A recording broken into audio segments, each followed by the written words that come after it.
Black sheep. Hi guys, I'm Sanchez-Jones. I'm from the Goshin and Kudo Academy. Some great stuff going online at the minute and I just felt I needed to contribute. Okay, I hope you like this stuff.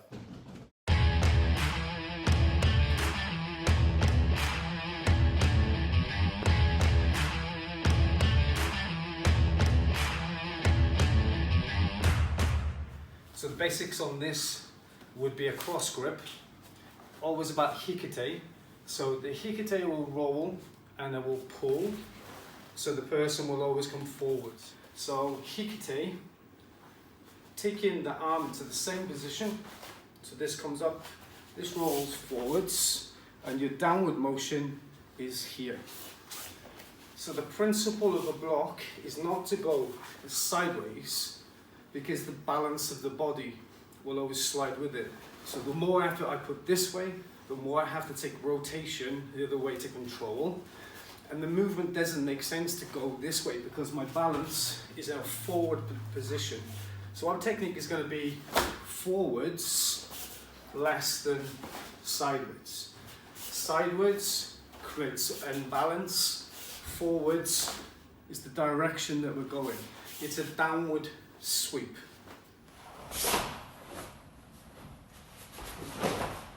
Looking at the stance, when we look at the stance, we quite often look at this as a static position. But if I pull, or if I'm pulled, my arm will always come into some sort of downward position. On the inside, the start of the motion, again my balance is off, I'm retracting through the weakest part, which is here, or return.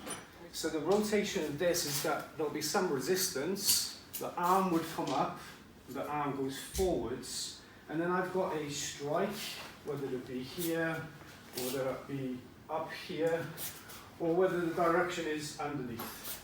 Hikite, pull.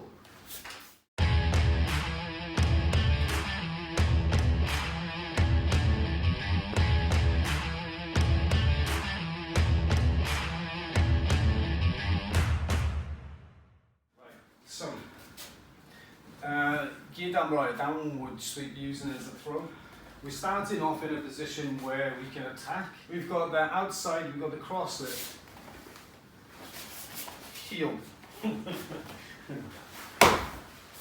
The important part of this is to be able to grab, because your target is the heel pick. Okay? So it doesn't matter what you're doing for here, because the hand can push out or it can push down. But it's this standing position and the use of Zenkuto is what takes the balance.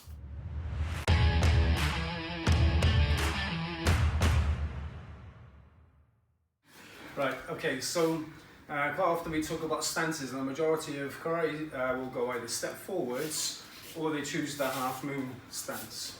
So the way that we practice, which makes more sense when you're attacking and as a striker, will be in a direct line. So you're going from A to B, shortest distance, greatest power. When you're using what you consider a blocking movement, you're looking at kind of this more half moon way of moving because of the rotation of the hips. So in the second throw that we practice is the same application. We're coming up the body from the heel to the back of the leg and hooking. So our starting position is the same. And you think about how our body is at 45 degrees for this half moon position, where the leg would go off, and we just do a change. So taking it from here again, so we come a little bit closer, hook, half moon, step behind, and forwards.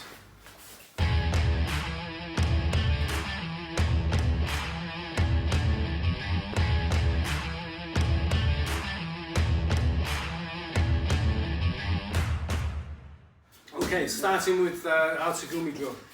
So basically the most important part to be able to get underneath and protect the head. Cauliflower ears, lots of grappling. So this is how we'll do it. Instead of a head collision, we're coming on the inside and taking that head to the crook of the neck. We're holding, we can hold tighter here, you can go lower, but it's dealing with the arms. But look at this. This is the leg that comes back, which spins moate around. Come to the side. Hop up, stay up.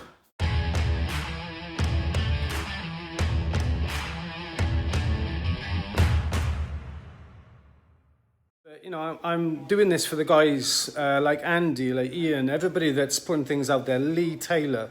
There's some great stuff going out there, but, you know, I haven't had the confidence to be able to do this till this point.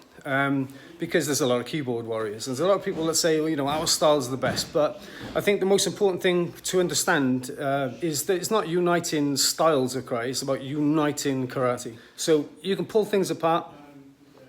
You know, by all means, leave comments. I quite open discussions. But for the rest of you guys that are out there putting out good stuff, I'll keep going. You've inspired me, and I'm going to keep putting stuff on. So love it or hate it, bring it on.